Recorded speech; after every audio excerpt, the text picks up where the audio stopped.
सोने से फर्क पड़ता है? कम सोते हो तो भी आंखों पर असर आएगा? बहुत अनलाइकली, चश्मे के नंबर पे फर्क नहीं पड़ता।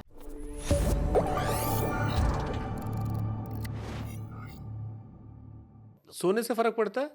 कम सोते हो तो भी आंखों पर असर आएगा? बहुत अनलाइकली, चश्मे के नंबर पे फर्क नहीं पड़ता। वैसे आप कम सोगे तो आपकी आंखें थकी रहेंगी थोड़ी सी, बट चश्मे के नंबर से कोई क्योंकि लेना बाकी जिन डॉक्टर से मैंने बात की, चाहे वो हार्ट के हों, लिवर के हों, वो अक्सर एडवाइस करते हैं कि आप अगर सोते हैं तो आपकी 70-80% बीमारियां वैसे भी ठीक हो जाती हैं। See and sound specially they prefer कि आप रात को सोते नहीं, हैं। साउंड स्लीप लेना ज़रूरी है, बॉडी हील होती है, बट सेइंग कि कम सोने से चश्मे का नंबर चढ़ेगा, that is factually incorrect. Colour blindness क्या होती है, कैसे आती है और कैसे ठीक होती है? कलर ब्लाइंडनेस का फिलहाल तो कोई इलाज नहीं है, एंड इसको हम डायग्नोस कर सकते हैं, 2-3 तरह की टेस्टिंग होती है, but there is no treatment for colour blindness. कैसे होती है, क्यों होती है? बहुत सारे रीजंस हैं, मेनली जेनेटिक मानते हैं इसको, जन्मजात। मेनली। अच्छा, अब क्योंकि टेक्नोलॉजी काफ़ी बढ़ रही है, हाइपोथेटिकली मेरे मन में सवाल आया, जैसे कलर ब्लाइंडनेस का सवाल आ गया, या कोई व्यक्ति जन्मजात अंधा है, क्या टेक्नोलॉजी इस तरफ बढ़ रही है कि आने वाले समय में, बढ़ रही है। हाइपोथेटिकल क्वेश्चन ये है कि जो कभी नहीं देख पाया वो भी देख सकता है? सी टेक्नोलॉजी एडवांस करती जा रही है, कितनी सारी ऐसी बीमारियां थी जिसको हम पहले ट्रीट नहीं कर सकते थे, अब हम ट्रीट कर पा रहे हैं। एंड अब जो नया इनोवेशंस आ रहे हैं, एक तो आ रही है जिसको हम कहते हैं बायोनिक आई। तो एक रोबोटिक आई है जिसमें एक कैमरा सामने होता है, एक चिप लग जाती है पीछे और उससे पेशेंट देख सकता है। एक अभी इलॉन मस्क के साइड से न्यूरा लिंक करके आया, आई एम श्योर सुना होगा आपने, जहाँ पे ब्रेन में चिप लग जाती है। तो ये 2 टेक्नोलॉजीज है जिसमें हम काफ़ी मतलब एक्सपेक्टेशन है कि इससे हम जो ब्लाइंडिंग प्रॉब्लम्स थी तो वो पेशेंट अपना दोबारा शायद देख पाए।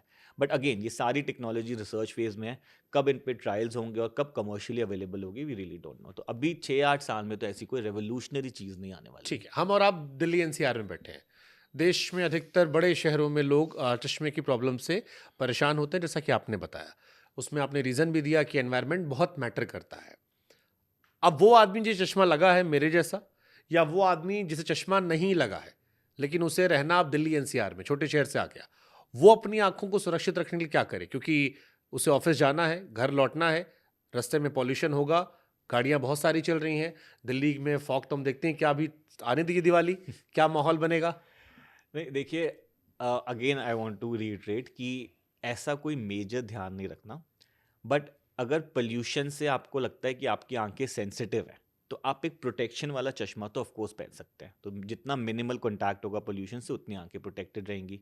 और अगर आपको लग रहा है कि सेंसिटिविटी एलर्जी बढ़ती जा रही है, प्रोटेक्शन भी ले रहे हैं, तब भी रात को आंखें लाल हो जाती है, खुजली होती है, पानी निकलता है, तो आप अपने डॉक्टर से मिलकर बेसिक एंटी एलर्जिक ट्रीटमेंट, थोड़ा लुब्रिकेटिंग ट्रीटमेंट ले लेंगे तो आप ठीक हो जाएंगे। नहीं, बट जैसे अभी नवंबर का महीना आएगा, खासतौर पर दिवाली के आसपास जलन लगेगी आंखों बहुत में। खराब होता है मौसम, और जितने लोग भी ऑफिस जाते हैं सबको आंखों में समस्याएं शुरू हो तो जाती वो हैं। पोल्यूशन से एलर्जी हो रही है ना, बेसिकली सेंसिटिविटी, तो आपको उस पीरियड के लिए थोड़ा सा एंटी एलर्जिक ड्रॉप्स को यूज़ करना पड़ेगा। अगर आप सेंसिटिव हो, सब तो सेंसिटिव होते नहीं, 10% लोग होते हैं, उनको थोड़ा यूज़ करना पड़ता ठीक है। It is something like asthma की प्रॉब्लम, उस टाइम पे पोल्यूशन ज़्यादा बढ़ेगा तो अस्थमाटिक अटैक ज़्यादा आएंगे, तो आपको ज़्यादा दवाई यूज़ करनी है कंट्रोल में जो रहने के मॉम लिए। डैड आपको देख रहे हो, माँ बाप अपने बच्चों को लेकर अक्सर बड़े कंसर्न रहते हैं, उनको आप क्या एडवाइस करोगे? एक तो ये एडवाइस करोगे कि उनको बस मेरे पास एक चश्मा लगा है तो मेरे पास आ जाओ, 18 से चलो ये ऊपर तो है। एडवाइस होगी, 18 के बाद मेरे पास आ जाना। और सबसे इंपॉर्टेंट एडवाइस है कि प्लीज़ साल में एक बार अपने बच्चों का चेकअप करवा लो, क्योंकि इतनी सारी चीज़ें हैं जो मिस हो जाती हैं, लेटर स्टेज में डायग्नोस होती हैं और उस टाइम पे हम एक्चुअली कुछ नहीं कर पाते। तो एक्चुअली क्या होता है, हमारी आंखें जो है ना वो 8-9 साल तक बहुत डेवलप हो रही होती हैं। तो अगर डेवलपमेंट स्टेज पे चीज़ें डायग्नोस हो जाए और ट्रीट हो जाए तो उनके रिजल्ट्स बहुत बेटर हो जाते हैं कंपेयर्ड कि एक बार आंख डेवलप हो जाए फिर आप उसको रिवर्स ट्रीट कर रहे हो। तो दिस इज माई सजेशन कि आपको कुछ नहीं करना, अगर आपको लग रहा है सब कुछ बढ़िया भी है तब भी आप एक बार जाके अपना चेकअप जरूर करा लो। ओके, स्ट्रेस लेने से plus also I would recommend look for red flags. अगर आपको लगता है बच्चा बहुत ज़्यादा पास जाके पढ़ रहा है, या आपको लग रहा है बच्चा बहुत ज़्यादा टीवी के पास जाके पढ़ रहा है, या अब क्लास में बच्चा फ्रंट डेस्क पे बैठता है, पीछे नहीं बैठता, दैट मीन्स उसकी विजन में प्रॉब्लम है and he is trying to compensate for that आगे जाके। या आपका बच्चा स्क्विंट करता है, ऐसे ऐसे करके देखता है, मतलब उसकी आंखों में कुछ प्रॉब्लम है, उसकी विजन क्लियर नहीं है, तो आपको अपना चेक करा के चश्मे का नंबर लेना है। मोबाइल जैसे मेरे पास है, मोबाइल कितनी दूर से देखना चाहिए आंखों के लिए? 25 to 30 सेंटीमीटर्स। ओके, यानी रात में जो हम ऐसे करके करते हैं ये नुकसानदायक है, नॉट गुड। स्पेशली स्लीपिंग, जब लेट लेट के एक्चुअली करते आप हैं। इतना पास लाओगे मोबाइल तो उतना ही आपकी मसल को स्ट्रेन लगाना है उसको साफ देखने के लिए, थोड़ा टाइम बाद वो थक जाएंगी, पेन होना शुरू हो जाएगा, स्ट्रेन होना शुरू हो तो इसका जाएगा। मतलब बेड पे लेट के मोबाइल मत चलाएं, नॉट रिकमेंड। क्योंकि आमतौर पर तो हम फ़ोन ऐसे तो चलाते हैं? बेड पे लेट के मोबाइल चलाओगे तो ऐसा कोई नुकसान नहीं है, थोड़ा स्ट्रेन ही पड़ेगा। ऐसे ही सपोज़ आप डार्क रूम में अपना मोबाइल, लैपटॉप चलाओ तो थोड़ा स्ट्रेन लगेगा, लेकिन ऐसा कोई मेजर नुकसान नहीं है। बट वी रिकमेंड कि जब आपको काम करना है लंबे समय तक, 12-15 घंटे काम करना है, तो you should be comfortable, well lit room होना चाहिए, सिटिंग पोस्चर होना चाहिए, प्रॉपर डिस्टेंस होना चाहिए, आई लेवल पे होना चाहिए, आँख में कुछ हवा वगैरह ना जा रही हो जो आँख को सुखा रही है, 20-20-20 फॉलो करो, थोड़ा-सा बीच में ब्लिंक करते रहो, ड्रॉप्स डालते रहो, तो ओवरऑल आपका स्क्रीन पे कम्फर्ट काफ़ी